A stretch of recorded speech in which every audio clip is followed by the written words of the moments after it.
جئنا إلى الدنيا كي ندعو إلى الله لننشر الخير في الكون يوما بمعنى الصديق وأرسلت طرفي بفكر عميق ترى ما سيرسو عليه اختياري وماذا سيغدو كظل رفيقي تفكرت يوما بمعنى الصديق وأرسلت قلبي بفكر عميق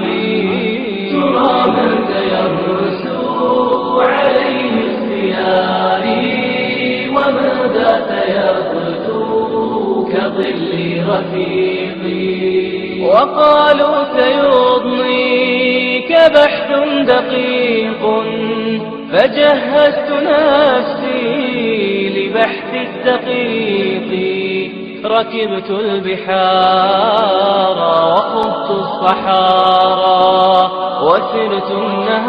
النهار وقد جف ريقي ويممت شطر الجبال الرواسي وفي قمة قرب واد سحيق تفكرت يوما بمعنى الصديق وأرسلت قلبي بفكر عميق ترى من سيرسو عليه اختياري وماذا سيغدو كظل رفيقي وقالوا سيضنيك بحث دقيق فجهزت نفسي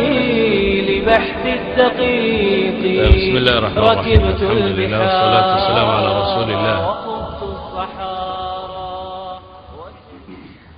درسka maanta la tilmaamayo inaan ka hadlo waxa weeyaan علاج الحزن والاكتئاب waa laba eray oo af carabiya laakiin cilmiga nafsiga macno kale inta badan ku yeelan kara waa daaweynta الحزن waa wadanada ku nooshiin waxa la yiraahdaa sadness الاكتئابna waa depression af Soomaaliga mala urugo ama murugo walaac walbahaar walwal يعني erayadaas la oran kara mala waa ku macno dhadhawyi eraya kan labada eray luqada carabiga waa isku macne waa kala xeel dheer yihiin xusnigu waa murugo iktiaabkuna waa murugo laakiin fi shidda wal mudda zamaniya bay ku kala gadisan yihiin iktiaabku waa murugo ka weyn xusniga xagga waqtiga ay joogayso iyo marka loo eego xagga xoog badnida ama inta ay ka xoog badan tahay ta kale luqada carbeed حزن الرجل حزنا وحزنا يعني ومرغودي ويان كئب الرجل أي تغيرت نفسه وانكسرت من شدة الهم والحزن ونفتي بربرتي مرغو دراديد يورغو يورحمو ولذلك بعض وكلا waxay dhahdaan اكتئب وجه الأرض أي تغير وضرب إلى السواد xusnigu markaynu dib ugu soo noqono markaa murugadu waa caatifa kamida alcawaatif alinsaniya yani waxay dhahdaan qofka bini aadamka cawaatif buu leeyahay iska soo horjeeda oo uu ku muujiyo mashaacirtiisa ama dareemadiisa cawaatiftaasi ha ahaadaan maalan cadho baqe farxad rayrayn raalli ahaanshiyo firdhasho waa cawaatif qofka bini aadamka ka soo fusha walidaalika cawaatiftu dhammaantood ilaahay baa ku abuuray qofka maalan masalada tan ilaahay quraanka wuxuu ku leeyahay wa annahu huwa adhaka wa abka rabbi subxaanahu wa tacaala isagaa wax ka qosliya oo ka oohiya إذن وحن لنا أصل المسألة حزنك iyo murugada iyo iktiaabku asluha waa min fitrati اlinsaan ama qofka bini aadamka abuurkiisa ayuu ka mid yahay. ilaahayna qur-aanka wuxuu ku tilmaamayaa qulna hbiطuu minha jamiica faima yaأtiyannakum minii huda faman tabica hudaaya falaa khawfun calayhim walaa hum yaxzanuun. aadam iyo intii la socotay markii laga soo saaray jannada waxaa la yidhi dhulka u daadega, haddii hanuunu xaggayga idinka yimaada baa ilaahay yidhi subxaana wa tacaala cidda raacda hanuunkaasi falaa khawfun calayhim walaa hum yaxzanuun. baqa korkooda ma ahaanin, murugana korkooda ma ahaanin. siiba cidda rumaysay maalinta qiyaamaha, yowma alqiyaama baqa iyo muruga toona qofka korkiisa ma aha muslimka. ilaahay subxaana wa tacaala qur-aanka in badan buu markaa xusniga kaga warramaya isagoo shay fitriya ah. yacquub iyo murugadiisii baa ilaahay qur-aanka kaga warramay, muuse hooyadii iyo murugadeedii baa ilaahay qur-aanka kaga warramay, bale nebiga calayhi salaatu wasalaam iyo murugooyin soo maraa ilaahay qur-aanku tilmaamaya oo mararka qaarkood laga reebayo. walaa yaxzunka aladiina yusaaricuuna fi lkufr inahum lan yaduru allaha shaya yuriidu allahu an laa yajcala lahum xadan fi laakhira walahum cadaabun cadiim. ilaahay subxaana wa tacaala isagoo nebi moxamed la hadlaya calayhi salaatu wasalaam ayuu wuxuu leeyahay yay ku murugo gelinin dheeraynta ay u dheeraynayaan xagga gaalnimada,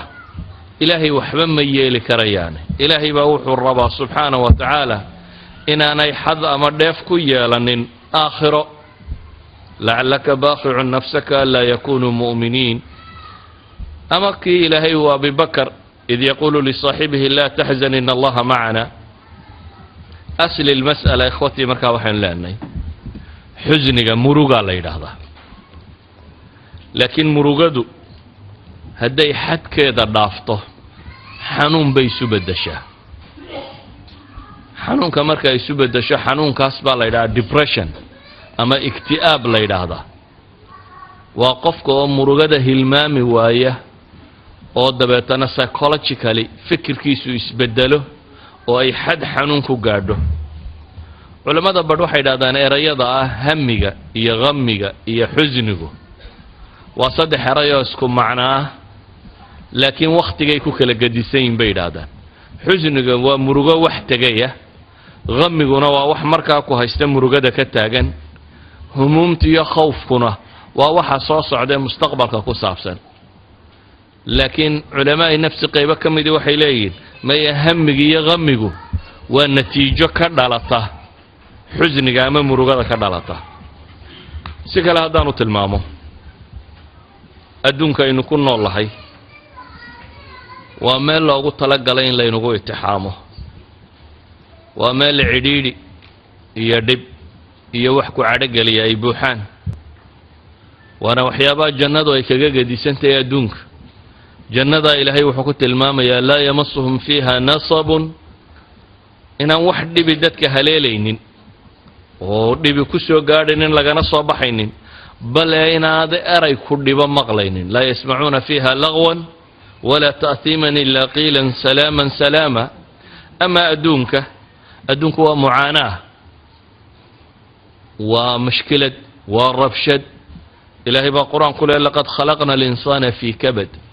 qofka bini aadamkaa waxaanu ku dhex abuuray beer xanuun baa la leeyahy. yaa ayuha alinsaanu innaka kaadixun ilaa rabbika kadxan famulaqiih. haddaba maadaama adduunku mashaakilkiisu tiro badan yahay, waxa isweydiinta le waxa weeyaan qofku siduu la kulmayaa adduunka iyo mashaakilkiisa. qofku markuu naxo ama boqo ama warwaro ama farxo ama rayreeyo, farxadda iyo rayrayntaasi ama baqaha iyo murugada iyo urugadaasi ama walwalka iyo walaaca qabanaya wuxuu wax ka bedelaa hormoonada jidhkiisa iyo qofku siduu u fakerayo. maalan qofku marka cabsi badani ku timaado waxaa ku dhaca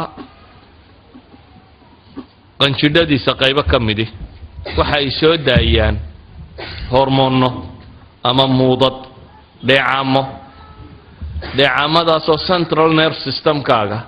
ama dareemayaasha guud ee qofka bini aadamku uu leeyahay awaamir siiya oo tilmaamo markaa matalan qofku in dhiig garaaciisa uu dheereeyo daqdiga damiku inuu kor u kaco beerku inuu sukar badan soo daayo muruqyada in dhiigyo badan la siiyo caloosha in dhiigga laga joojiyo dheefshiidkaba shaqada ay joojiso waayo qofku inuu ama dagaalamo ama cararo ama ayaa jirka loogu talagalay sida daraaddeed waa inuu helaa muruqu sonkor badan oo burburin karo si uu shaqo badan u qaban karo waa inuu helaa dhiig badan oo soo gaadhi kara naxdinta aad naxday markaa waxay bedelaysaa jirkaagu siduu u shaqaynayay farxadda aad faraxdaa waxay bedelaysaa jirkaagu siduu u shaqaynayay murugada aad murugootaa ama walaaca aad walaacdiya walbahaarka iyo warwarka kugu dhashaa wuxuu bedelayaa jirkaagu siduu u shaqaynayay stresska qalaq iyo idiraabka qofka ku dhaca wuxuu bedelayaa jirku siduu u shaqaynayay ilaa xad ay dhici karto jirku inuu qaado sababaha daraaddeed xanuuno badan oo xataa biological ah oo uu ka mid yahay gastritiska xanuunadan gastriga la yidhahdo waxa kan inta ugu badani stressiskan baa keena warwarkan iyo walbahaarkan qofka ku dhaca baa keena waxaa ka mid a xanuuno beer xanuuna waxaa ka mid a xanuuno badan oo qofka bini aadamkaa soo haleeli kara darisku markaa wuxuu yahay sidee loo daweeyaa xanuunadan tirada badan leh qofka bini aadamkaa ku dhici kara sidee loo daweeyaa warwarka iyo walbahaarkase maxaa u dhaxeeya xadkee markay gaadhaa buu noqonayaa ikti'aab xadkee buu weli xusniyey sadness inuu yahay laakiin aanu xanuun gaadhin markuu ammaanan yahay markaanu ammaanayn ilaahay subxaana wa tacaala qur-aanka wuxuu ku tilmaamayaa qofka mu'minka ahi طاعات iyo cibaado loo baahnaa inuu qabto uu qaban kari waayay inuu ka murugooda wax banaan inay tahay bal ee la amaanay oo quraanka ilaahay wuxuu ka warramayaa koox nabiga u timi calayhi salaatu wasalaam dagaalkii Tabuk oo aan haysanin waxay raacaan ama ku dagaalamaan oo nabiga weydiistay waxay fuulaan inuu siiyo awriya gaadiid inuu siiyo ay ciidanka ku raacaan oo dabeetana nabigu yidhi calayhi salaatu wasalaam ma hayo wax gaadiid iyo waxaan idinku qaado toona ma hayo oo iyagoo ooyaya nabiga ka tegay murugo ay ka murugaysan yihiin inay jihaad ay nabi maxamed raacaan calayhi salaatu wasalaam inay ka baaqdeen ilaahay baa quraan soo dejiyo leh wala cala alladina idha ma atawka litaxmilahum قلت لا أجد ما أحملكم عليه تولوا وأعينهم تفيض من الدمع حزنا ألا يجدوا ما ينفقون كسل الديدن يهي يعني كور رمي دون حنونا نكينا وكان أدونك كصاب سنين تبضا حول أدويدي عافماد أدويدي مشكلات كولك عضي ووالد كاردنتي عرور كاردمتي لباتوين كسوق عدك كي ماده وكإلهي إليه ما أصاب من مصيبة في الأرض ولا في أنفسكم إلا في كتاب من قبل أن نبرأها إن ذلك على الله يسير لكي لا تأسوا على ما فاتكم ولا تفرحوا بما آتاكم الأسى هي الحزن ربي وحليه سبحانه وتعالى وحي إذن هليلة مصيبة الدنيا كركة إذن كو هليلة أما نفتي إن هليلة waxay ahaayeen wax ku qoran kitaabka rabbi oo qadarkiisa kamida sidana waxa loo sii qoray likay la ta'saw ala ma fatakum saydan uga murugoonin ama idan uga uurxumoonin wixii idin dhaafay baa rabbi leeyahay subhanahu wa ta'ala idan xusniga qaarkii waa shay mahmuuda ama la amaanay xusniga qaarkiina waa shay madmuuma ama salaayay nabiga calayhi salaatu wasalaamna waxa uu tilmaamayaa axaadiis badan murugooyin soo maray murugooyinka matalan qaarkoo kooban haddaynu ka tilmaamno sida xadiidka bukhaari warinayo kale markii nabigu calayhi salaatu wasalaam uu taa'if qabtay reer maka markay diinta ka dhagaysan waayeen ee uu raadceeyey meel kale inuu tago oo bal diinta lagaga dhagaysto ee reer taa'if thaqiif uu tegey reer taqiifna ay dumar iyo caruur iyo wax magarato ku direen dhagax lagaga soo saaray ee nabigu isagoo dhiigu ka daaya haddana dib uga soo noqday ayaa nabigu wuxuu leeyahay calayhi salaatu wasalaam fantalaqtu wa ana mahmuumun cala wajhi falam astafiq إلا وأنا بقرن الثعالب وأن دقاقيب النبي عليه الصلاة والسلام أنا أقول مرغيسا حقي وجهي وجهي وما سقط دقاقيب النبي عليه الصلاة والسلام ما نسوي براروجين أما ما نسوي سوكعين أما سوي وحمان قرنين إلا يعني قوم مريا مويانا ما شاء الله إذا قرن الثعالب مركان مريا صعد كيوم يسوق هذا يبون النبي عليه الصلاة والسلام يعني مرقدي هيسين النبي عليه الصلاة والسلام مركاسان مدح كورو قاضي يبوي مركاسان كي ملك الجبريل وكور كي تاجن ودبتنا اللي يجريو والله فريين ملك بورها إلهي وصدري وهدي والرب بورها كان ربي انتو جويين كورك لجا صاريو دولك كان أو نبونا عليه الصلاة والسلام ليي ما يولي الرجال قبا وحنكر رجال قبا دبر كودين إلهي كصو صاره كوا إلهي عابد قال قالت الحج على قبا ولي النبي محمد عليه الصلاة والسلام مركز وحلي وحن رجك قبا دبر كودا إن الله كصو بحيه قال ربي عابده وحكم إذا مروغين كي النبي صلى الله عليه وسلم قارك لك المامنه markii al-Isra wal Mi'raj ku dhacay ee uu soo noqday ee Quraysh ay imtixaantay beeniyeen ay yiraahdeen waxba ma adarag ee uu nabigu u sheegay inuu intaaba soo maray ayaa la yiri bal way su'aalan ku weydiinayna ka jawaab su'aala la weydiinay waxa weeyaan Bayt al-Maqdis ya al-Babadiisi xaq uu kala jeeday nabiguna dahabeen buu soo galo intuu ku tukaday Ilaahay ka dheelmiyay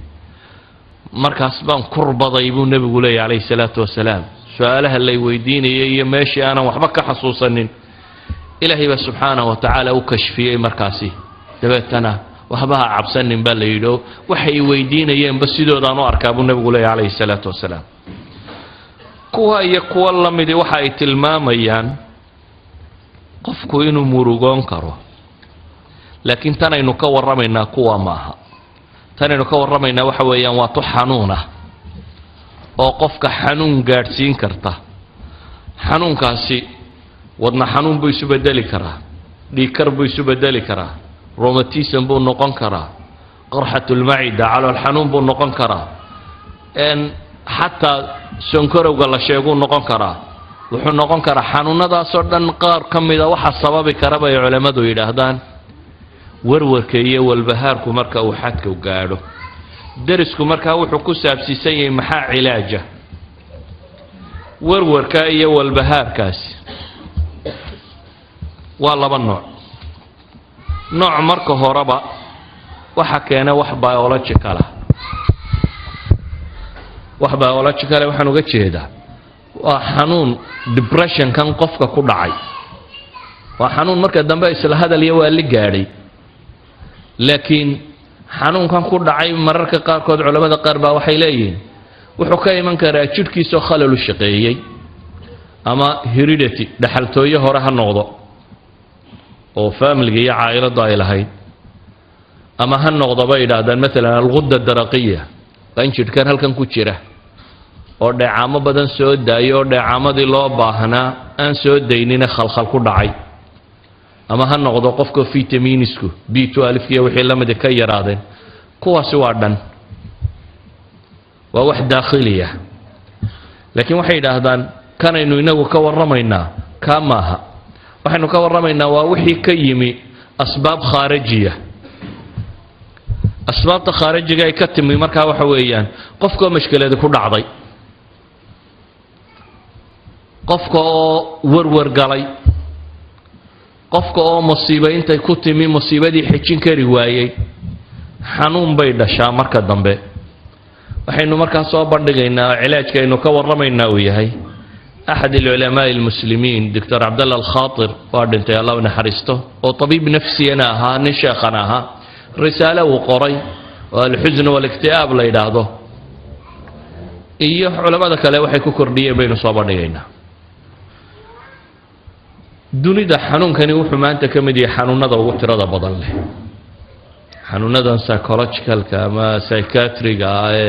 اسكوبوق صار لازم تبدأ تشوف تايم كبوفس بين هذا qofka hebel boofis baa ku dhacay xanuunadan isla hadalkiiyo warwarkaahi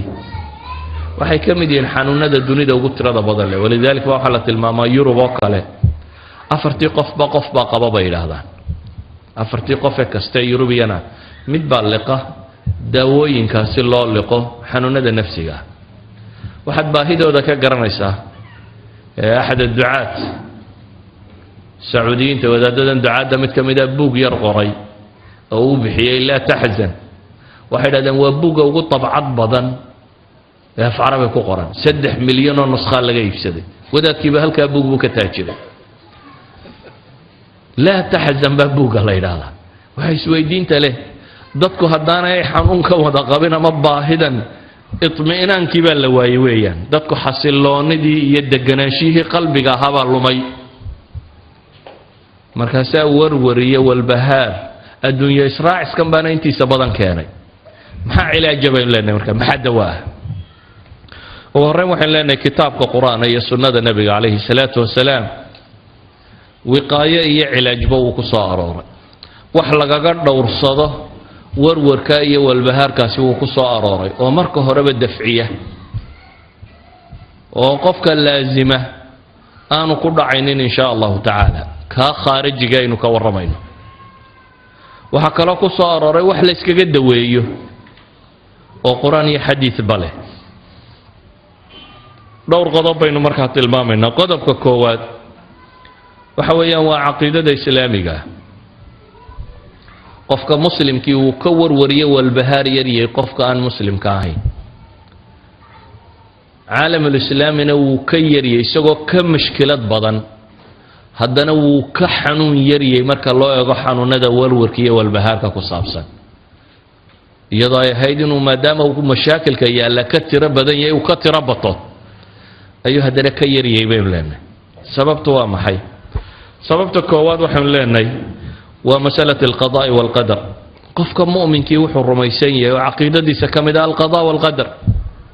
wuxuu raalli ku yahay ilaahay qadihiisa iyo wixii uu qoray wixii dhaca wuxuu garanayaa wax rabbi qoray inay ahayd waana ka nebigu le calayhi salaatu wasalaam waclam ana alumma low ijtamacat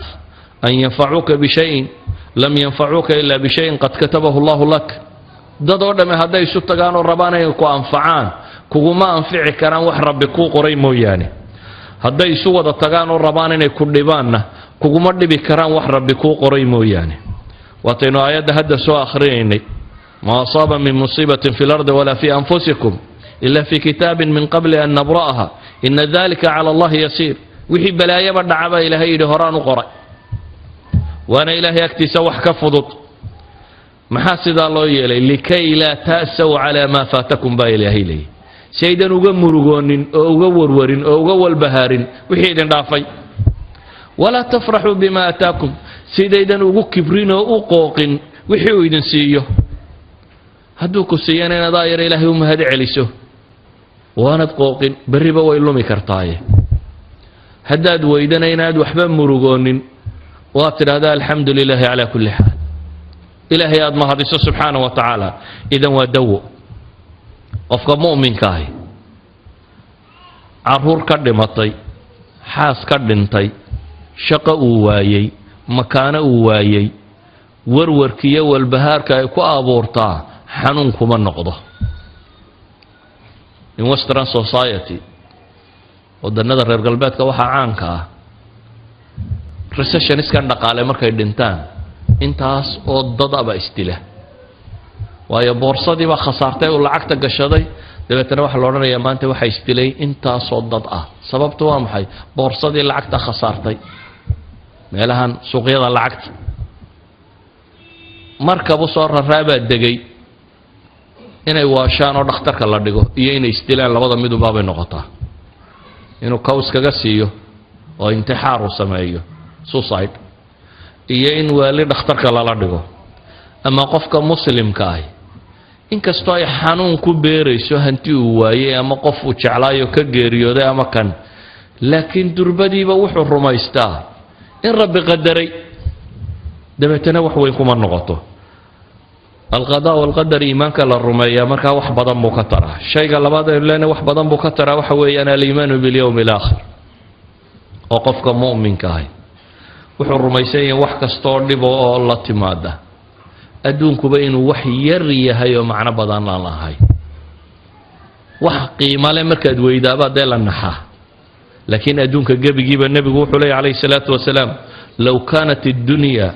تعدل عند الله جناح بعوضة ما سقى كافرا منها شربة ماء حديث إمام الترمذي ورني الشيخ الألباني صحيح كنت المامية أدون لما انتبه إلهي أكتي هدو قرب كناعة كاللقية كناعة لقيب قيبية كناعة أنا وفايدة لهين أي هدنا لقيب قيبية وحلت المامي قرب كيت أدون لما انتبه ليلة هدو كناعة قرب كيت إلهي أكتي كتشوغو قيمة انت لك هدو كاللية هاي قال كوبيا كما سيين باليري قال لك ما ورابيه إذا قفك مؤمن كي وحو الرميسيه أدون كوبا قيمة لو ورورو وح قرب كناعة كير دي الله ما واشو سادر أدد قفك مؤمن كي وحو الرميسيه آخرة ولذلك من النبي قول عليه الصلاة والسلام حديث كلا إمام الترمذي ورينيه سنة الشيخ الألباني صحيح قلت الماميه من كانت الآخرة همه نك ورور كيسو آخرية هي إلهي سبحانه وتعالى جعل الله غناه في قلبه إلهي غني نمديس قلبي سيالا غني نمد هو قلبك ما هك عنت وحكو جرا قعنت وحكو جرا مرر بدن إيمان لان بابا لك السيقادة هنقري سدوني ده موجود كبليان كهستا بليان كلو رادين يادي بليان كي سوما موضة قفك بني آدم كي انت بدن انت قعنتي سكوتشرته هي مشروع وكفكر هي مركز مشروع وكفكر يا وين هذا كون دولار هيسته waxaad ku jirtaa project 10,000 dollar baad wada kaasad silada talo sagaalka kale yaa ku dara waa dukaan aad u fiican baad dhigan lahayd ka 10,000 haysta mashruuc 100,000 ku jira ka mashruuca 100,000 haysta wuxuu wadaa mashruuc milyana idan qofka bini'aadamkii hantida jeebkiisa ku jirta marnaba kuma filla wa illa dadka inta directaa way iska seexan lahayd hadii kale ku filan yahay dad badan baa oran lahaa war wixii aan cuni lahayn tan ka dhimanayo waan haystaayo waan ugu iska fadhiisanaya waxba daali maayeen laakiin binaadamku waxay ka maaha walidalik baa nabigu calayhi salaatu wasalaam wuxuu leeyahay ninka aakhira hamigiisa tahay ghaninima ilaahay qalbigiisa yeela wixii ka kala daadsan oo dhan ee adduunyada ilaahay waa u soo ururiya ninka adduunyo hamigiisa ka dhigtana faqri baa labada indhood loo saaraa buu nabigu yidhi adduuna waa ka kala yaacaawno waa raadcadeedun buu ku jira ma joogo idan qofka mu'minka aakhira rumaysani adduunkan hadduu wax ka waayo ama wax dhinac maraan ama wax ka xumaadaan wuxuu rumaysay in ilaahay aakhira ay ka weynto waa aakhira raadcaynayo waxa ka mid ah masaa'ilka caqadiga ee qofku inuu itmiinaan qalbiga ku dhaco keena aliimaan biasmaa'i illaahi wa sifaatihi ilaahay magacyadiisa iyo sifaatkiisa waa wanaagsan rumaynta la rumeeyo oo ah marka aad rumayso ilaahay subxaanahu wa tacaala huwa almalik ilaaha boqorka ee wax walba isagu hantay inuu yahay casiiska ee xakiimka inuu yahay waxaad rumaysan tahay lilaahi maa akhada wamaa acta waxa uu ku siiyana inuu isagu leeyahay wax uu kaa qaadana inuu isagu leeyahay dee adiga walba waxba maad lahayn rabbigii kaa qaaday rabbigii ku siiya haddana qaaday qofka rumaysan inuu rabbigii maaliga yahay rumaysan rabbigii inuu xakiim yahay oo wax kasta halkuu ku suuban yahay dhiga walow adiga aanad markaa kuu muuqanin qofka rumaysan rabbigii inuu yahay raxiimun waduud mid naxariis badan wax kasta uu sameeyo adiguna naxariistaadu ku jirto walow muuqaalkan dhow aanay kuu muuqanaynin asmaada iyo sifaadkaasi qofka rumaysani dhibaatada ku timaada warwar kuma hayso waayo wuxuu rumaysayay ilaa xikmad la sameeyay qisadii khadir iyo muusa kugu filana qur-aanku tilmaamayo khadir wiil yar buu dilay oo rabbi faray inuu dilo aqatalta nafsan zakiyatan bigayri nafsi buu muusa ku dooday war ma naf baad dishay aanad naf u dilin shay aad u weyn oo la inkiraabaad la timi buu yidhi markii dambe khadir uu sharxayay wixii muuse uu fahmi kari waayey wuxuu u sheegay waa mal ghulaamku fakana abawaahu mu'minayn fakhashina an yurhiqahuma طغyaana wa kufra inan kan yar ee aan dilay buu leeyahay aabihii iyo hooyadii laba qof oo mu'minay ahaayeen waanay jeclaayeen kalgacalkay u hayeen waxaanu ka cabsannay buu leeyahay inay weydaariyaanba xaqa oo gaalnimo iyo mushkilad ay u geystaan dabeetana rabbaa raba وحكا خير بدنا وغفي عن إنه رب السيو ظاهر كوا الماء دنتي والد المهي سكر دنتي لكن إلهي سبحانه وتعالى قدرتي سوى حالة المامية إن السدني خير كوكتشرو مركا قفك مؤمن كاهي الرميسن إله التدبير كلا دريدا معمولة بيده الكل وحبو لباقي قعنتي سكوتشران هدنا أفعاشي ساي وضع حكمة دي علمي دي خبرة قصة ليسانتي وحو السميي إني وحسن ينون بالرميسين يقفك مسلم كاهي إن أنا وحو ما كوتشران أنا يهين سيدا دراديد لبو ما أركيه وحاكم ده قفك مؤمن كي إنو الرميسين يهي noloshaba inuu arko inay imtixaan tahay maadaama uu arkayo noloshu inay imtixaan tahay inuu adduun waayo ama xoolo waayo ma sheegayso in rabbi necab yahay ama in dhibi soo gaadhay bale waxay sheegaysaa nabigu calayhi salaatu wasalaam wuxuu leeyahay inna allaha idaa axabba qawman ibtalaahum ilaahay duul hadduu jeclaado wuu itixaamaa waa la itixaamaayo waxaa la eegaa bal intay rabbi ku kalsoon yihiin dhaqaala laga itixaamaa caruur baa laga itixaamaa adduun baa laga itixaamaa mashaakil kale soo gaadha nolosha ka hor timaada xadiidka imaamu axmed baa warinaya saxiix aljaamici sagiirkana uu ku yaala waxaa ka mid ah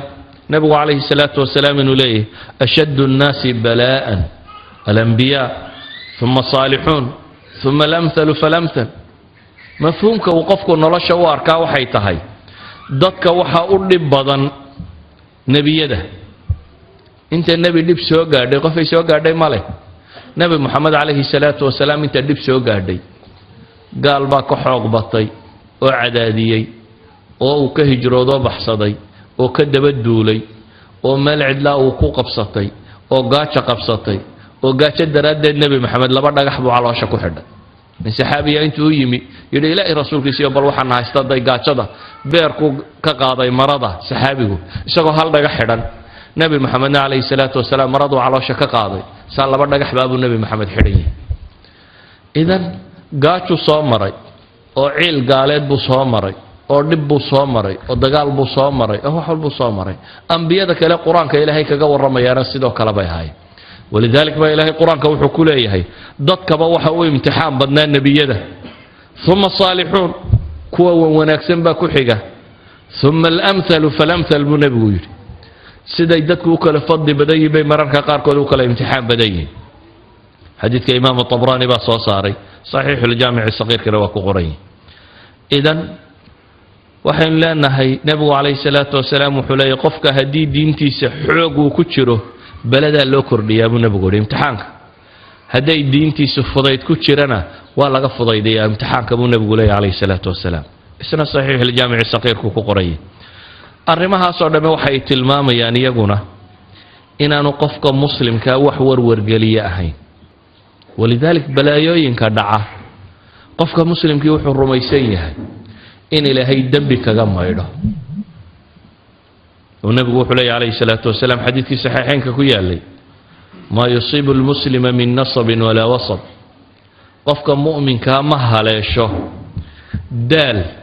iyo wasab marad bukaantoona ma haleelo walaa hamin walaa xusn cafwan waan ka xumaa inaan idinku gooyo waxaa la leeyahay cf 130419 Toyota Y waxay xanibaysaa dadka laga qaado gaariga lamba bareedkiisu yahay cf 130419 Toyota Y nebigu calayhi salaatu wasalaam wuxuu tilmaamayaa qofka mu'minkaa wixii daal iyo dhib iyo xanuun iyo hami warwar iyo murugo haleela ama adaa ama qami dhib oo dhan mid psychologicalah iyo mid physiologicalah yacni qofka wixii haleela ee jidh ahaan u haleela xanuunada iyo mashaakilka ku dhaca ama wixii maskaxaan u haleela ee warwar iyo walaac iyo walbahaar iyo tiiraan iyo urugo iyo urxumo ku dhaca miday doontaba ha noqotee qodaxi xataa ma muddo buu nebigu leeyahy calayhi salaatu wasalaam ilaa iyo dembigaa ilaahay barhka ka maydha marka qofka mu'minka ee rumaysan mushkilada qabsatay in dambi laga meydhayay dee kuma keento warwarkaasi inuu bukoodo xanuunsado buufisu ku dhaco walidalik ayaa nabigu calayhi salaatu wasalaam wuxuu tilmaamayaa intaa waxa u sii dheer hadduu ku sabrana inamaa yuwafa asaabiruuna ajrahum dadka sabra ajarkooda wuxuunbaa u oofinaya rabbigood isagoo ah baa la yidhi bikayri xisaab la koobi karo isagoo aan ahayn waa kii nabiga calayhi salaatu wasalaam haweenay madow oo suuxaysaa u timi cudurkan suuxdimaa la yidhaha qabta waxay tidhi ilaahay rasuulkiisiiyo waan suuxaa ilaahay ii bari inuu xanuunkan iga qaado nabigu wuxuu ku yidhi calayhi salaatu wasalaam haddaad rabtana rabbaan kuu baryi haddaad rabtana waabad iska sabriyo jannaad yeelan waxay tidhi oo xanuunka haddaad iskaga sabro janno ma helaya ha baa la yidhi haddaad ku sabrto jannaad helaysa bes ilaahay rasuulkiisiiyo waa sabrayaa bay tidhi xanuunkaygaan iska qabayaa laakiin midh kale ilaahay iga bari marka aan suuxo ayay cawradaydu muuqataa inaan ilaahay cawradayda kashifin oo aanay muuqanin intaa un ilaahay ii weydiiy nabigu calayhi salaatu wasalaam intii buu ilaahay u baryay saxaabadu waagii dambe wuxuu odhan jiray qofka raba qof ahlu janna inuu arko buu ibnu cabbaas odhan jiray islaantaa madoobe halkaa fadhida arag islaantani waxay janno ku mutaysatay waxay aqbashay imtixaankii alla imtixaamay inay ku sabirto iyadoo aakhiro ajar ku raadinaysa imtixaankii ilaahay imtixaamay innaga waxa laga yaabaa dhammaanteen xanuun yara hadduu inugu dhaco calacalka iyo warwarku inuu inaga tiro bato stress iyo qalaqa inuu inagu rido laakiin nabigu calayhi salaatu wasalaam wuxuu leeyahay haddaad iska sabirtid ajar baad leedahay waxaynu sheegaynoo dhammi waxa ay tilmaam ka yihiin masaladuu nabigu yidhi calayhi salaatu wasalaam cajaban liamri lmu'min qofka mu'minkaa arrinkiisaaba yaab le buu nabigu yidhi waayo arrinta qofka mu'minka oo dhammi waa wada khayr cid kaloo arrinkaasi u sugan yahayna ma jiro waayo hadduu badhaadho iyo barwaaqi iyo nabad helana waa mahadnaqa haddii dhib iyo mushkiladii soo gaadhana waa sabraa arrinkiisuba markaa waa wada khayr buu nabigu leeyahy calayhi salaatu wasalaam yacni adduunka intaad joogto waa mumtaxin baatay waxa lagugu itixaamo adigu dooran maysida ilaahay baa doora ilaahay baa kuu dooraya imtixaanku noocuye adiga waxa ku saaran imtixaan kastoo yimaada noocu doonaba ha noqdee jawaabtii sax ahayd inaad bixiso adigu arday waraaq loo dhiibaato imtixaan la rabo inuu qoro imtixaanku noocu noqonayo dee macallinkaa soo doorto soo qora adiga inaad ka jawaabtaa lagaa rabaa adduunkan adiga waxaa lagu keenay in lagu itixaamo ibtilaa amaana imtixaankaagu noocu noqonayo ilaahay baa doora siduu ambiyadaba ugu dooray ambiyada qur-aanku wuxuu inooga warramayaa nebiyo boqorra ah oo madaxa oo hantiyo xoolo la siiyey oo dowladdana haysta oo nebiyana iyo rasuul nebi sulaymaan iyo daawuud iyo socankaa maaha waxaa la inooga warramayaa nebiyo la addoonsaday oo addoomma noqdayba yuusuf ayaa qur-aanku ka warramaya waxaa qur-aanku ka warramayaa nebiyo la beeniyey oo la eryaday oo caymadoo firdhaday sidii nebi muuse iyo ciddii la midka ahayd waxaa qur-aanku uu ka warramayaa nebiyo dhagaal laga furaystay oo wax kasta isidhi sheega oo 950 sannadood diin sheegayay oo wax soo raaca waaye ilaa qaliilan mooyaane saa qur-aanku u warramayo waxaa qur-aanku ka warramayaa nebiyo xanuun lagu itixaamay nebi ayuub baa qur-aanku ka warramaya oo nebigu calayhi salaatu wasalaam leeyay 18 sannadood buu jiifay ilaa dadba iskaga wada tegay idan imtixaanka adigu dooran maysid imtixaanka ilaahay baa dooraya adiga beej baa kuu soo baxaya ma xoolo noqoy ma maamul noqoy ma bukaan noqoy ma wuxuu doonuu noqonaya adiga beejka kuu soo baxaa la rabaa jawaab saxa inaad ka bixiso hadduu barwaaqiyo badhaadho noqdana inaad mahadnaq iyo shukri kala timaadid oo cibaadadaa la timaadid nebi sulaymaan waa la itixaamo xoolaa lagu itixaamay ilaa iyo mararka qaarkood wuu arkay imtixaanada qaarkood inay garab mareen oo intuu wixiiba laayay uu yidhi ilaahu imtixaanka ii kordhi oo loo kordhiyey imtixaankii oo rabbi awzicnii an ashkura nicmataka alatii ancamta calaya ku ducaysanaya ilaahu waxaad nimcay dhibtay inaan ka mahad celiyo ayaan ku weydiisanaya waxaan leenahay markaa qofka mu'minka arrinkiisoo dhami waa khayr walidaalika waxaan leenahay warwarka iyo walbahaarka iyo walaaca waxaa abuura iimaan darrada qofka aakhira rumaysani nabigu calayhi salaatu wasalaam wuxuu leeyahay akhiru dikra haadimi ladaat war waxaa badisaan buu nabigu leeyahay calayhi salaatu wasalaam ka nolosha macmacaankeeda gooya geerida badiya geeri lama xasuusta buu nabigu yidhi iyadoo nolol cidhiidhiya lagu jiro ilaa way ballaadhataa nolol ballaadhan iyadoo lagu jirana lama xasuusto ilaa way cidhiidhiyoontaa buu nabigu yidhi calayhi salaatu wasalaam mar haddaad geeri xasuusan tahay dhadhan badan ma leh biisada iyo macmacaanka iyo intaa isla dhacaysaan geeraa ka dambaysa haddaad gaajo iyo rabshad iyo mashkalad ku soo martayna wax weyn maaha sawaaba la iska qabanayaaye imka way kugu jirtaayo way gaajoonaysaa une waxa ka dambeeya sakaraatulmowt iyo dhib kale idan waa haadimu ladaat warwarka iyo walbahaarka wuu yareeyaa qisas badan bay culammadu meeshan ka warramaan laakiin aan hal qiso idin tilmaamo gabadhii saxaabiyadda ahayd ee alkhansaa la odhan jiray waa gabadh jaahiliyadii hore soo noolay waxaa la yidhi gabay badan may aqoonee 2-3 bayd bay tuuri jirtay waagii hore dabeetana walaalkeed baa la dilay walaalkeed markii la dilay ayuunbaa gabay laga soo daayey gabayga dee dadku waxay idhahdaan marar badan ciilka iyo murugada iyo tiiraanyada keenta gabay baa khansa laga soo daayey waxay ka mid tahay carab marka gabayada qaybta arrathaa la yidhaahdo baroordiiqa gabayada la yidhaahdo af soomaaliga kuma badna soomaalidu gabayada baroordiiqa la yidhaahdo kuma badna haddaad raadiso wax yar baad soo helaysa laakiin carabta dhaqankoodii aad buu ugu badnaa islaantan khansaa la yidhaahdaa waxay ka mid ahayd gabayada baroordiiqee carabiba taqaano kuwa ugu badan gabadhii tirisay walaalkeed baa la dilay ilaa xad bay gabayadeedu gaadhsiisnaayeen ay tidhaahdo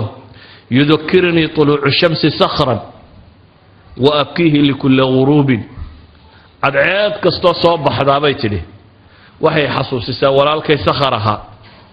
cadceed kastoo dhacdaana way iga oohaysaa weli waa baryay iyo gabal dumayba sakhar baan ku xasuustaabay tilmaamaysaa walowlaa kahratu lbaakiina xawlii calaa ikhwaanihim laqataltu nafsi bay lahayd haddii lala yahay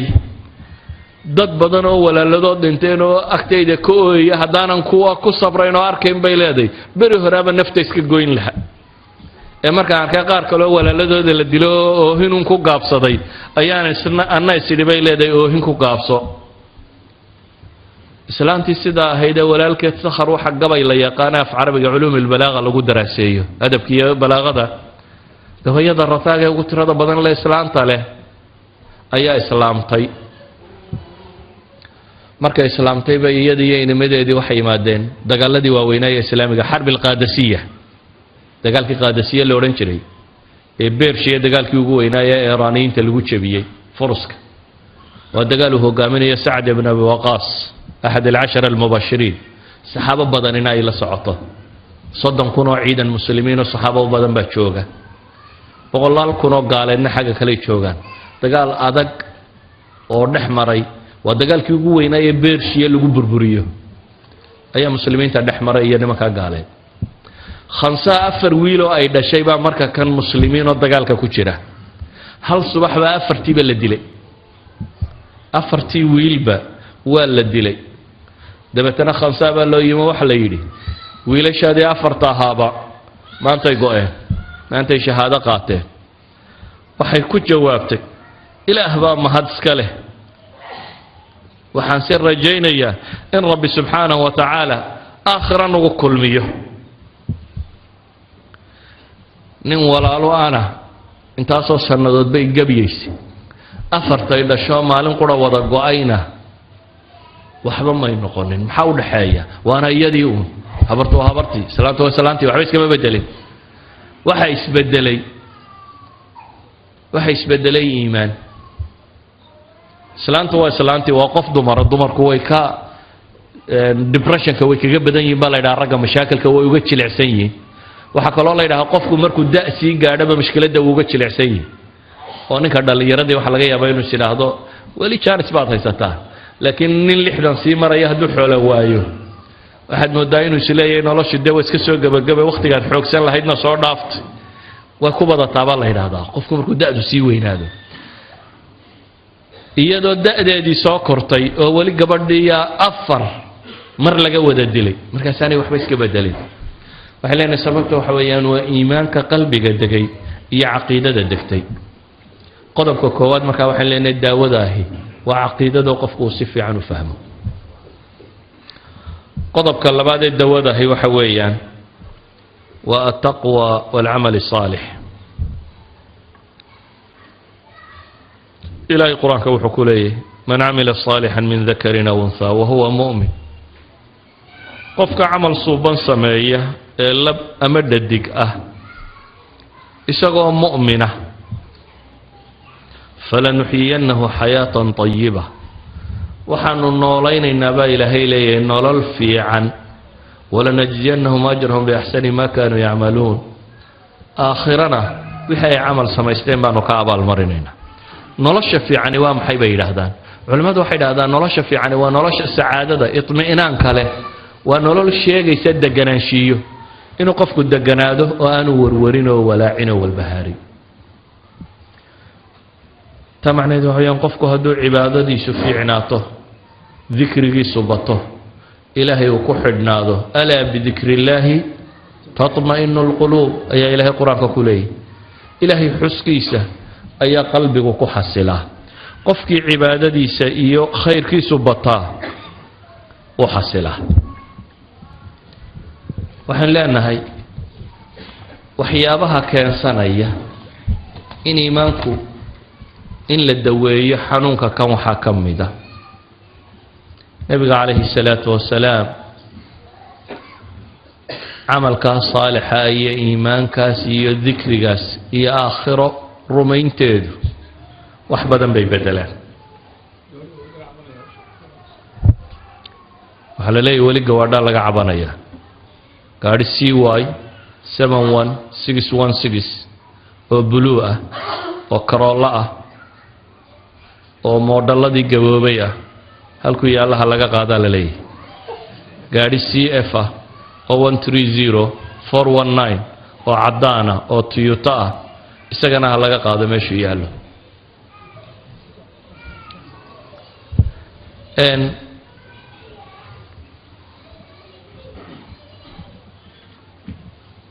qofku adduunka siduu u arko أحد العلماء الصالحين إبراهيم بن الأدهم نين لو رنشري وعلماء واوينيت كمدا سفيان الثوري الرجل وقتها كمدا ayaa wuxuu oran jiray baa la yiri ninkani reer lacag waasalkiisa ka dhashay laakiin adduunkiyo wixii intuu iskaga hijrooday oo ka yimi bariga fog ayuu Xijaas iyo Shaam iyo dhulkan buu iska yimi waxay yiraahdaan wuxuu ahaan jiray dadka zuhdiga ama tasawufka u banbaxay oo ah mid kitaab iyo sunno ku salaysan oo saxiixa wuxuu isku dayi jiray inuu xamaasho isaga xamaalan jiray dushiisu ku xamaali jiray dadku beeraha u ilaalin jiray qoys lacag lu ka dhashay uu iskaga yimi waxaanu ahaaba yiraahdaan nin aad u cibaado badan oo mustajaab dacwa nin ay aimada waaweyn markay arkaan waxay yiraahdaan jalsada uu fadhiyo Sufyaan Thawri markuu soo fadhiisto hadalka uu joojin jiray bay yiraahdaan amiirul mu'miniin fi alhadith nikiha إبراهيم ابن الأدهم وحلا يرادا وحورن شري ويره سوى حكمده والله إننا لفي نعمة لو يعلم بها الملوك وأبناء الملوك لجالدون عليها بالسيوف نعمة نكتر رابولي إلهي عبسدي يطاعدي أي نكتر يدقناشيو هذا يقال لها ينبول بغرضة يكوى عرورة بغرضة دالين سيف بين نقول الدرير لهين لكن وانا قرنا ينبولا يوحنا نعمة الدوني يحول يسكو قبسي الدوني يباب كاو كتبي على هذا أبيه مركود انت حول بدن مكدنت تبتنا نن الضومه كم ده أبيه كدنتي oo 10 kun oo dirham sida ayaa isagoo jihaad ku sii jiray baa la yidhi buu u yimi wuxuu yidhi aabaha uu geeriyooday xoolo badanna uu ka geeriyooday intana waan sidaa 10 kun anna waxaan ka mid ahay addoomihi aabaha wuxuu ku yidhi intuu eegay baa la yidhi adiguna xor baad 10 kunna adigu ku tago qaado nabadgelyaadna isna wuu xoreeyay 10 kun uu sitayna isagu siiyay yani zuhdiga la sheegaya kaas buu ahaa aan adduun qiimo la lahayn kuwaasi waxay ahayd mutma'in alqalb waayo cid bay isma haysanin dadka dunida ku nool iyo waxa gacantooda ku jiriya waxay ka warramayaanba meel dhow bay u arkayeen in dad la xuso may arkayeen waxay arkayeen rabbigood la xuso ilaahay xuskiisa iyo amaantiisa mashquul ku ahaayeen saadaraadad reer nabi aadam waxba kale ma dhaxaynin waa dad mutma'in alqalbiya oo saada ku nool buufis kuma dhaco waxa kamida waxyaabaha buufiska reeba ducada badan iyo tasbiixda badan oo nabiga calayhi salaatu wasalaam wuxuu leeyahay qofka ku ducaysta اللهم إني أعوذ بك من الهم والحزن والعجز والكسل والبخل والجبن وضلع الدين وغلبة الرجال إلهي سبحانه وتعالى وكفر فراه وأنا الدعاء دي النبي عليه الصلاة والسلام ولبتان وحيدادان والدعاء وقائية قفك كد عيستكم وبرعه كقد عيسته دعاء علاجي كان وحكم بين حديثك كلاها ما أصاب عبدا هم ولا حزن فقال اللهم إني عبدك وابن عبدك وابن أمتك ناصيتي بيدك ماض في حكمك عدل في قضاؤك أسألك بكل اسم هو لك سميت به نفسك وأنزلته في كتابك أو علمته أحدا من خلقك أو استأثرت به في علم الغيب عندك أن تجعل القرآن ربيع قلبي ونور صدري وجلاء حزني وذهب همي إلا أذهب الله همه وحزنه وأبدل مكانه فرجا نبي عليه الصلاة والسلام لبدا حديث منا وحليه هي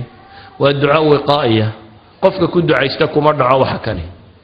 منا وحل لا يقف كرع هم يور وركرع الدعاء نخرية إلهي بكفتشية إلهي ندي النبي يسوع حكولي عليه الصلاة والسلام ولقد نعلم أنك يضيق صدرك بما يقولون waxaan ognahay baa ilaahay subhanahu wa ta'ala inay laabtaadu cidhiidhiyoomayso waad xusnigaasi dareemayso waxay ku hadlayaan iyo cayda iyo ceebta iyo waxay ka sheegayaan daraadeed laakiin ilaahay wuxuu ku leeyahay fasabbih bihamdi rabbika wa kun min as-sajidin ilaahay u tasbiixso adigoo ku dheehayo ku maraya rabbi xamdigi kuwa sujuudana ka mid noqo rabbigana caabud inta geeriye kaaga imanayso taas baa أما وارده نبي الله يونس أولها لا إله إلا أنت سبحانك إني كنت من الظالمين وحصل نبي وحويان وحيابا لقدوية وحكم دبي علماء ضيدادان إن الحصوصة أدونك أتكون شيء لبك استوكو هاي ستمت كارد بدنين وشيره والله داني علاج كنفسي قاسة ميسا علماء سايكولوجي شغونا وحيدادان وكوجنيتيف بيدادان ثيرابي وقفك إن لقنعيه أمسه إن أضرميسته أسوأ الاحتمالات قولدان دتك الدويسة سايكاتري يو سايكولوجيو دتك ودبوكا انت يسوي يران ميلا يو دختر كو دخ فاريستا دبتنا ميد والبو خلا دبتي مشكله دي كو قبسطay ka waran markay isaga waramaan qaar bay arkaan dabeetana qof baa wuxuu siraa warin adiga waxba kuuma dhicin kuwan ba balaayo qabsatay midba markuu mid kale balaayo ka sii weyn ka waramo waa طريقه ay u cilaajiyaan dadka mardaaga ee iktiaabku depression ku hayeen loo keeno nabiguna calayhi salaatu wasalaam wuxuu inoo tilmaamay inaynu eegno adduunkan markaynu ku noolahay dadka kaaliita saxaabadii u soo cabatay wuxuu ku yiri khabaab ibn al-arat markuu yimi أو يراهدان إلهي رسول كيسي ونفتي بالله سوق هاي كان إما إلهي نو بريدي ما إلهي هيل يقولنا ويديسد نبغى عليه الصلاة والسلام وحكوري وردت كيدين كيدين كوريي متكي با أنت الله ساقبته وقد الله قضى لجرده ومشار هالك لجا ساره أيا لبلو كلا جويني وحاسين الدين تودا كما يعلنين يعني إذا كويس كانوا شينون وابلا يرعد عدادية كوا كان لبلو كلا جويني maadaama laba loo kala goynaya aanay diintooda ka celinaynin adigu de waa inaad intan yar u adkaysataa dabeetana markaasuu nabigu yihi calayhi salaatu wasalaam ilaahay baan ku dhaartay rabbi diinta tan wuu dhammaystiri ilaa iyo sanca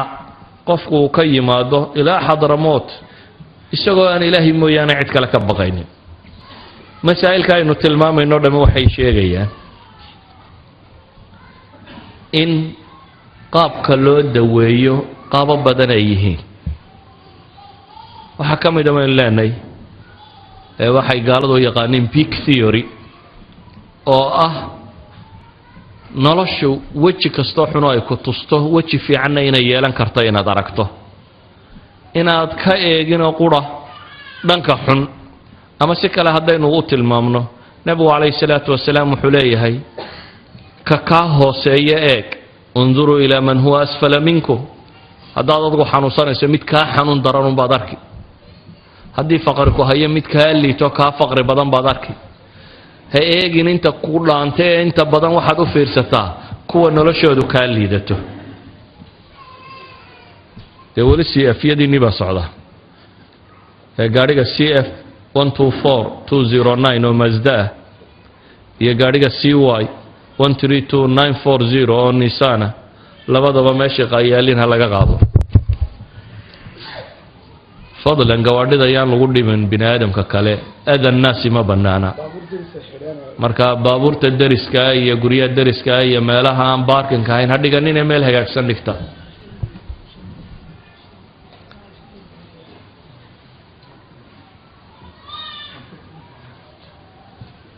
يعني waxa uu nabigu calayhi salaatu wasalaam inoo barayaa inaad eegto mid ka hooseeya taa macnaheedu waxa weeyaan inaad ogaato mar walba nicmo inaad adigu haysato maalan qofka aan hantida haysan waxa laga yaabaa inaad aragto mid aan hanti haysan oo caafimaad qaba laakiin haddaad weydiiso wuxuu ku leeyahay maxaa caafimaadka ku haystaa derbigaasaan fadhiya gaajaan u liitaayay wuxuu arkaa inaan waxba qabin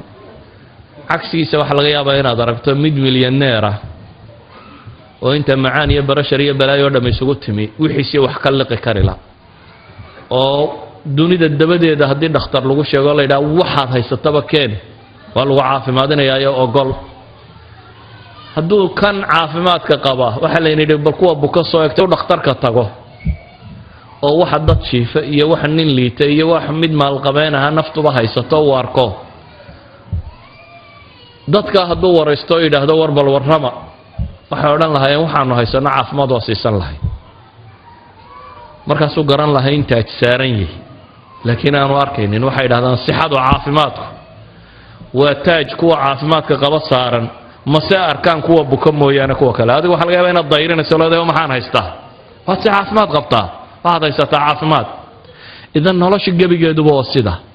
qofka mu'minkaa waxaa la faray inaad eegto ka kaa liita iyo ka kaa hooseeya dhibta haysata bale dhibaatadaa dhib lagu daweeyaa hal qisaan idin tilmaami doonaa saxaabadii nebiga calayhi salaatu wasalaam waxaa ku dhacay dagaalkii badar way guulaysteen dagaalkii uxud way guulaysteen markii hore gaaladiina way jabiyeen way kala caymadiyeen waa kala carartay haniimadii iyo wixii bay gurteen iyagoo haniimadii iyo wixii guranaya waa tii dhiftu dhacday saxaabadii buurta dambe ilaalinaysay rumaad ahayd inta iskaga yimaadeen islaahay haniimada wax ka gurta khaalid oo gaalada la socduun baa meel godoloola arko xagga dambe uu soo maray muslimiintii buu dhabarka kaga soo dhuftay mar labaad baa muslimiintii la jabiyey muslimiintii hadda guusha haysatay ayaa waxa ku dhacay jab sheegaya in 70 laga dilo dib loo caymadiyo ay kala cararaanba saxaabada badhba firdadkii madiina galay taa waxa kaga sii daran iyadoo mushkiladu halka marayso ayaa balaaya shaydaan ka dhex qayliyay la leeyahay nabi maxamed baa la dilo laga takhallus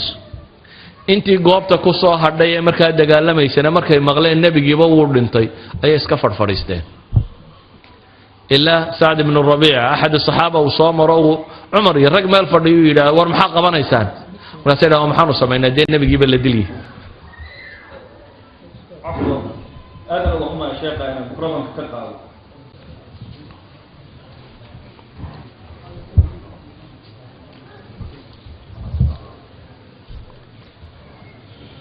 saxaabadii waxaa soo mushkiladii ku dhacday ilaahi subxaanahu wa tacaala siduu u daweeyey buu ka warramaya markii la yidhi nebigiina dhimaya iskaba farfadhiisteen ilaahay qur-aan buu soo dejiyey uu leeyahay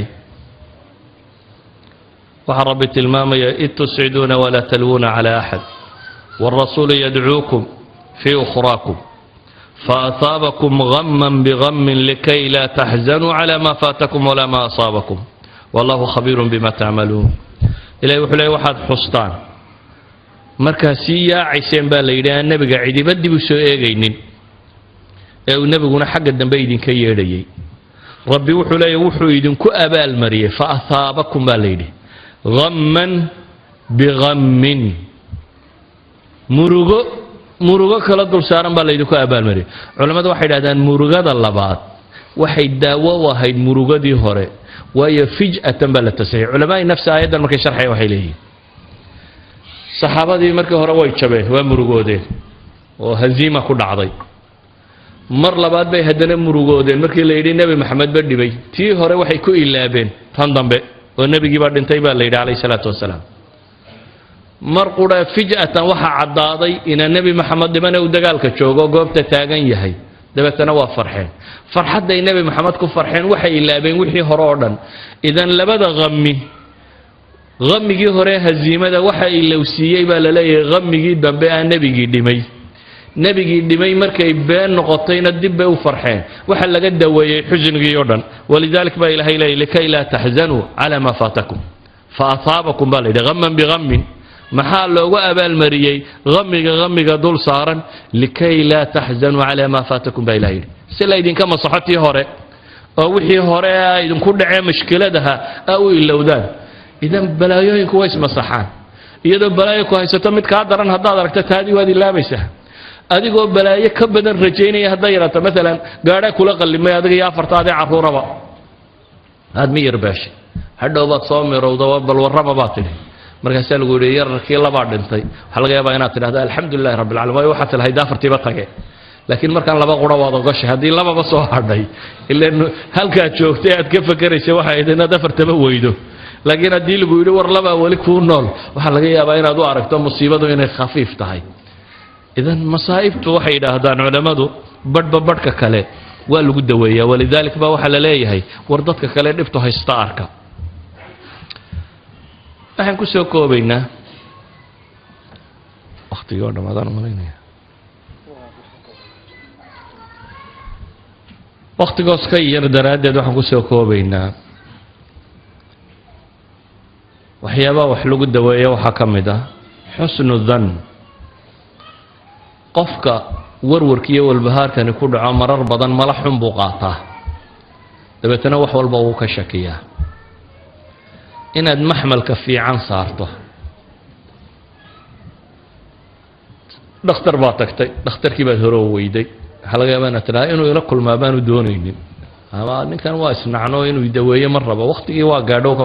waxaa laga yaabaa inuu faylkaagii waayo uu daydaeyo waxaa laga yaabaa in gaadhigii uu soo socday traffic jam dhacyo aanu meeshaba soo gaadhin waxaa laga yaaba xusnu danni haddaad ku xambaarto warwar kugu hayn mayso haddaad se mala xun markiiba sii qaadato warwar bay kugu reebaysaa walidalik baa ilaahay wuxuu inaga nahiyey yaa ayuha aladiina aamanuu ijtanibuu kaiira min adann ina bacda danni ismun waxaynu u baahannahay oo ka mida waxyaabaha nolosha lagu daweeyo dhibtu markay dhacdo sida loo tasarufo oo ah inaad u arag mushkilaadka wax weyn ee inaad u aragto shalay baa waxaan idiin tilmaamayey axadu saalixiin la yidhi nin baa la yidhi wuu ku xantay dabeetana sida caadiga ahayd waxay ahayd inaad cadhooto dee marka lagu yidhaha waa lagu xamanayo qoladaasaa ku maagayso waa lagu hadalayo waxaasay kaa sheegsheegayeenoo dee waxaad odhan lahayd war waa layga taagla'ayay nimankaas duulkaasi waa duul layga taagla'ayay laakiin waxaan idhi intuu socday hadiyad qaaday ayuu u geeyey ninkii idhi niya waxaa la ii sheegay waxaan u baahnaa maalinta qiyaamaha inaad tarto xasanaadkaagii baad qaybi siisay dee anna hadiyadda baan kuga abaalguday hadiyadda tan qaada buu yidhi xantii wuxuu u arkay inay tahay dee nin xasanaadkiisii wax ka bixinaya wixii uu shaqaystay salaadii iyo soonkiisii qayb ka miduu kuugu deeqay intuu ku xamanayey waayo aakhire waxaa la yidhi dee marka laysu soo tubo qof walba qofka kale waa looga goynayaa وحسناتكaaga dadka loo qaybinaya hadii xasana laga waayana sayi'aadku idan hadaad si fiican u fakarayso depression ku iyo cadaadisku qofka kuma dhaco waxa kamid ah in leenahay qofku inuu garto amal inna ma'al usri yusra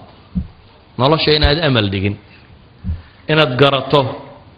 dib kasto oo jirta in barito sayaj'al Allahu ba'da usrin yusra in Ilaahay subhanahu wa ta'ala u fudaydinayo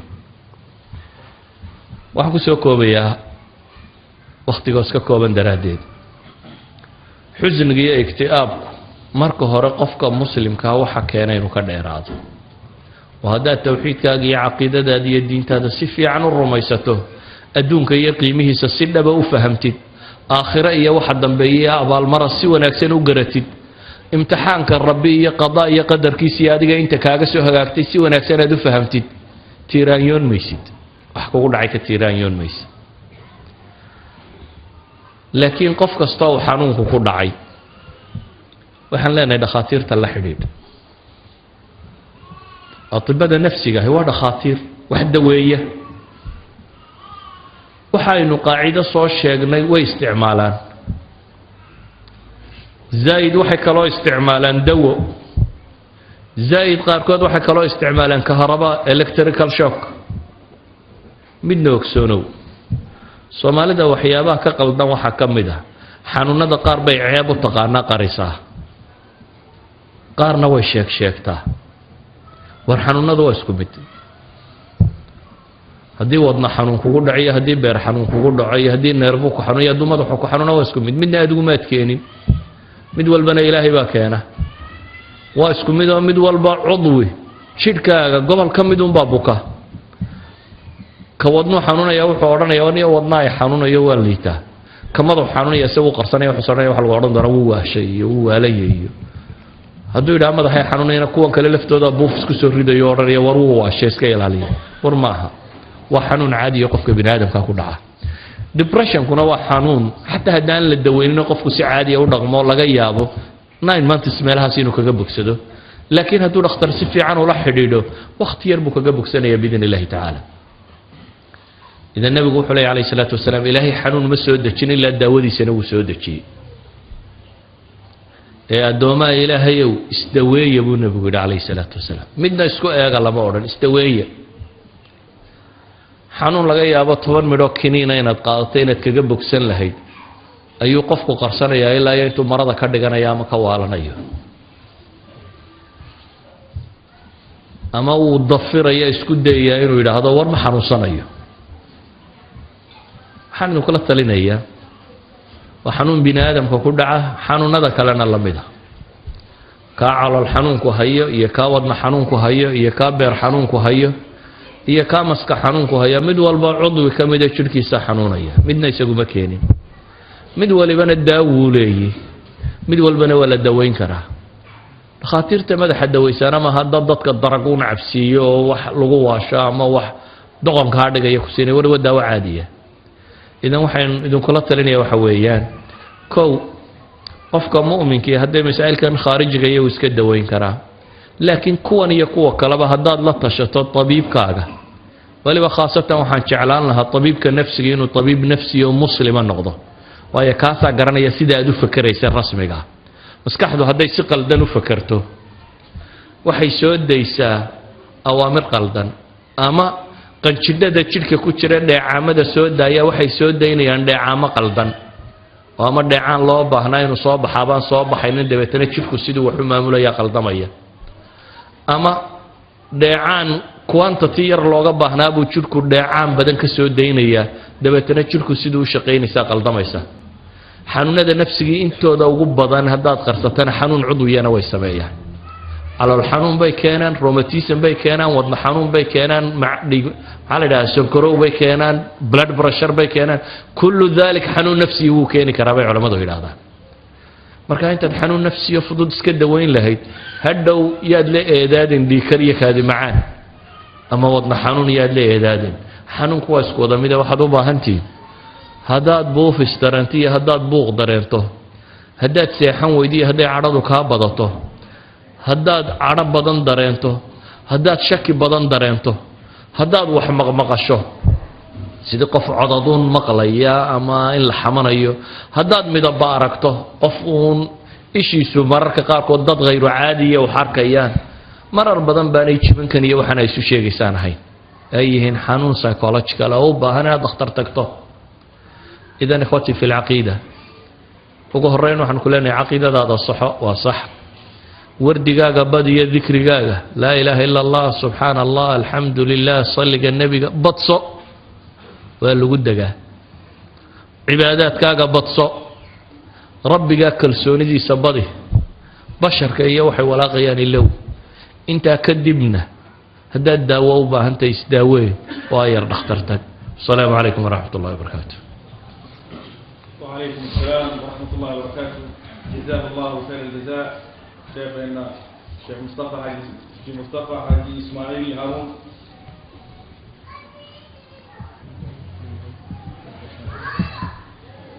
بسم الله إن شاء الله تعالى وحجعل الله سؤالها إن نقضان سؤال كساب سن موضوع في مركزي وهذا سنته الموضوع كساب سن يويس وكان أجوبه لكن وقدر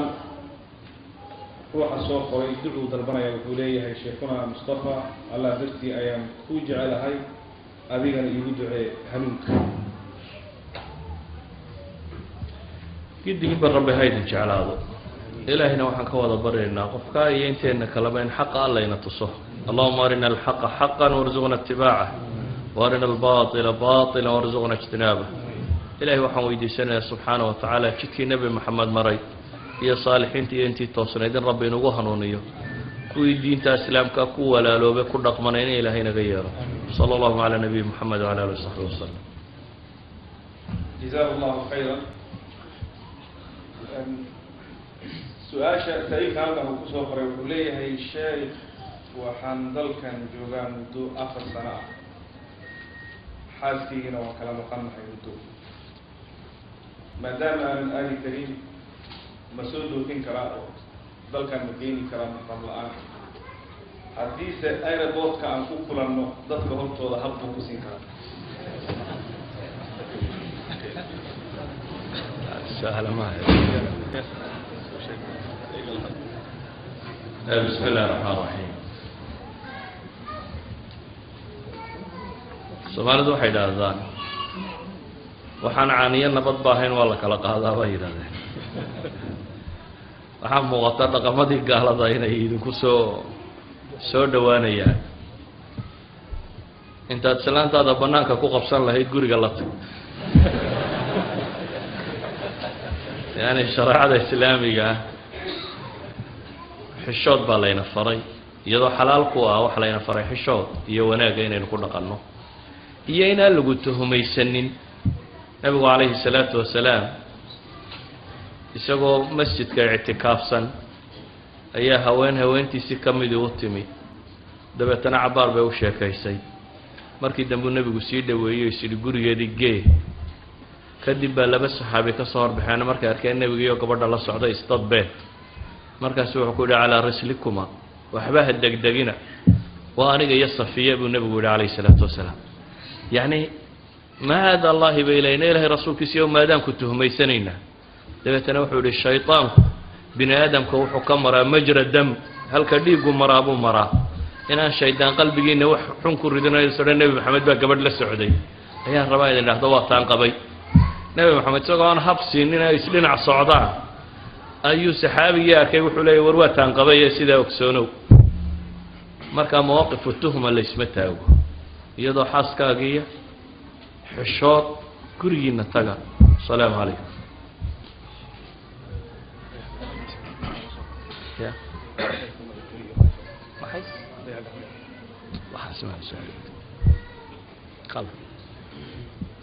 dayaxa ma la tegayo maxan ma la tegay war waxba idinkama danaha dayaxa haddii la tegana idinku tegi maysaan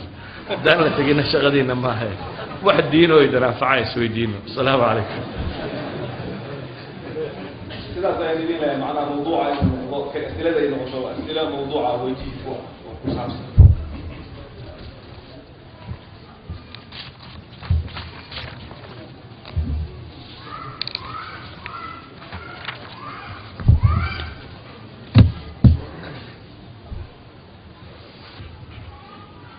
جزاه الله خير الجزاء. أسئلة